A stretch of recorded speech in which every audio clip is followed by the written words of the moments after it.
Would you agree with me if I said that salespeople are simply a number? Imagine this situation. You absolutely love your role.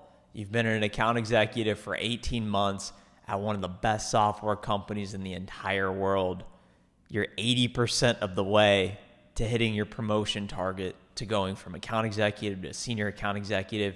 On target earnings is about to increase from $195,000 to $207,000 a year. You're absolutely fired up. You go to the big boss asking for that promotion, despite only being 80% of quota, only for them to tell you that you will not be promoting at the end of the quarter because you did not hit your number in its entirety. You didn't hit 100%. You didn't hit quota. You feel awfully discouraged, but you accept it and you're ready to try again, try harder next quarter. The next day, it's announced that a private equity company has just purchased your software company and that they will be laying off 10% of the workforce. And unfortunately, you're part of the unlucky cohort of employees that has been laid off because the last 90 days you haven't produced, despite perhaps having an incredible track record prior to that last 90-day stretch. I describe this scenario because it is the reality of sales, that you control your destiny in its entirety by your performance. Anything less than hitting quota is not good enough. There are no excuses. There are no explanations. All that matters is your production. You can have the worst territory. You can get absolutely no inbounds. You can have no resources, no support, no help. Your actions speak so loudly, I cannot hear what you're saying.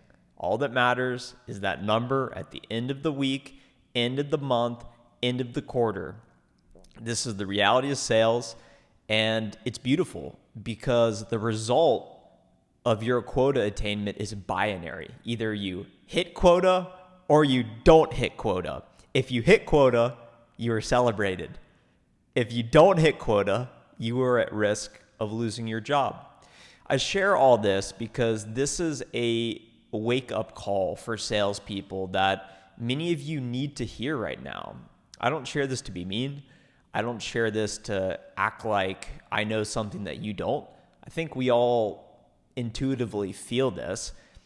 I hit my quota my first 6 for 6 quarters as an account executive. I closed about 1.2 million annual recurring revenue on about a $500,000 annual recurring revenue target over the course of those 6 quarters. I thought I was the greatest.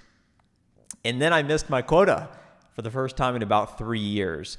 And all of that past success did not matter in that moment because what really counts, all that counts, is what have you done for me recently? It's similar to professional sports.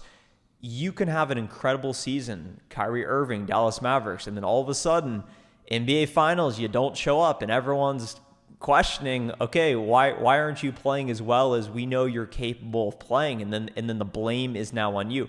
Imagine if you took your job as a professional salesperson as serious as a professional athlete does. I always imagined if I was making millions of dollars a year to play professional sports in front of millions of people, I would be so dialed in on my diet, on my sleep, on my fitness, on my personal development.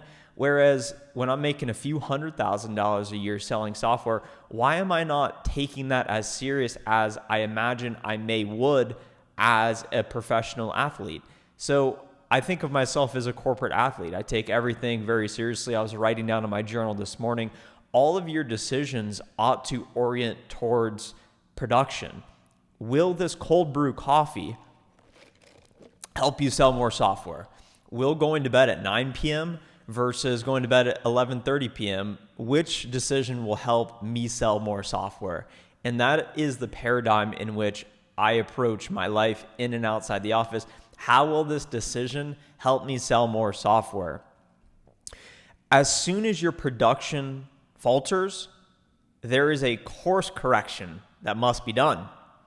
You get put on a performance plan and have 90 days to turn things around, or you decide right now to do whatever it takes to win. The lesson here is that you are valued at your organization in proportion to your production. Remove the emotions from the equation, remove the tenure from the equation. All that matters is that number, the objective reality of that number. What is your quota? What is your quota attainment? Month to date, quarter to date, year to date, tenure to date. That is all that matters. Instead of stressing about missing your quota due to lack of pipeline, why not pick up the phone right now to solve it? I've got 2 headsets on my desk right behind you.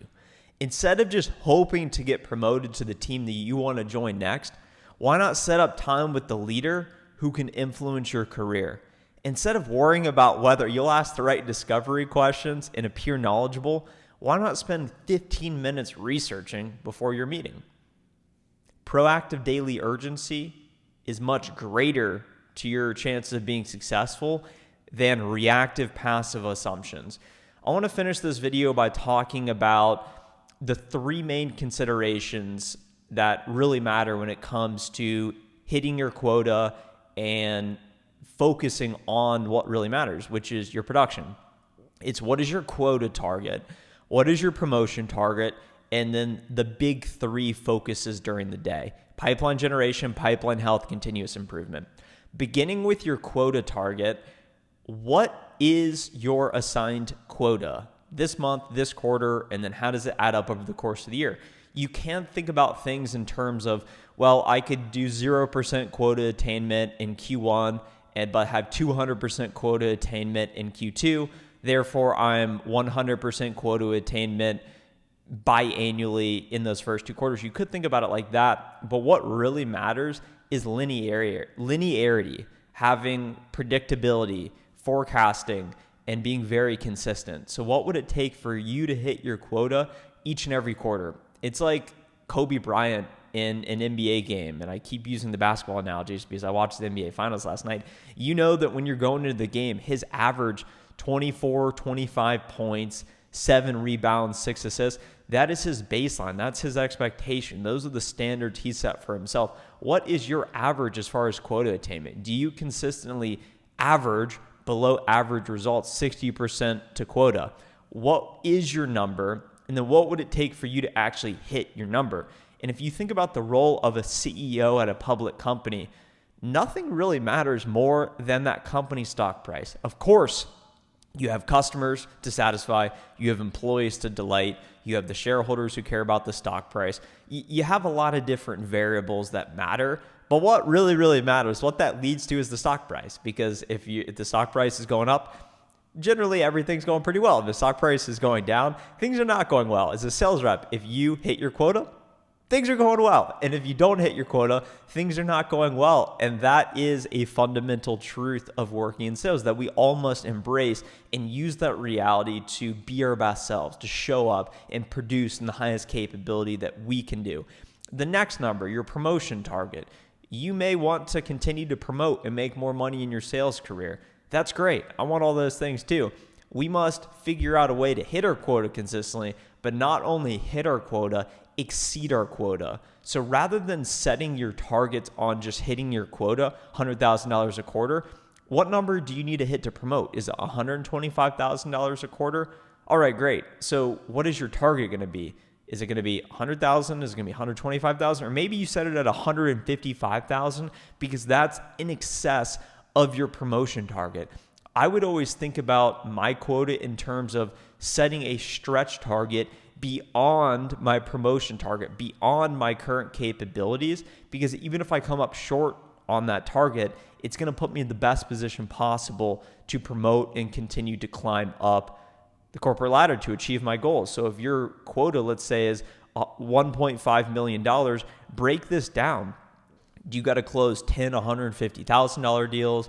Do you got to close how many $25,000 deals? And then think about your strategy and your path to quota. And then the third and final bucket of what to focus on is the big 3: pipeline generation, pipeline health, self-development. Once you know your promotion target and then you set your stretch target in excess of that, you reverse engineer that target and say, well, if my quota is $100,000, I need 3x pipeline. I need $300,000 in pipeline. How much pipeline do I have in the quarter? How much pipeline do I have next quarter?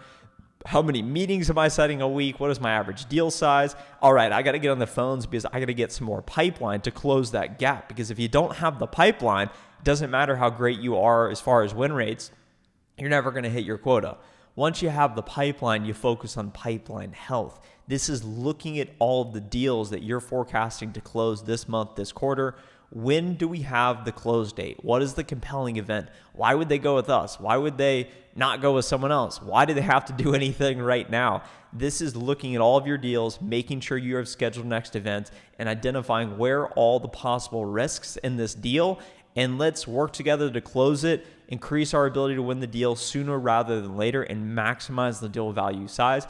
And then finally, self-development. It's being self-aware enough. It's being open-minded to coaching and identifying where are the skill gaps? What is preventing me from hitting my target consistently? Rather than blaming the system, blaming the game, hate the player. It's you. You are responsible for your quota. Either you decide to do what it takes to hit quota or you decide not to do what it takes to hit quota.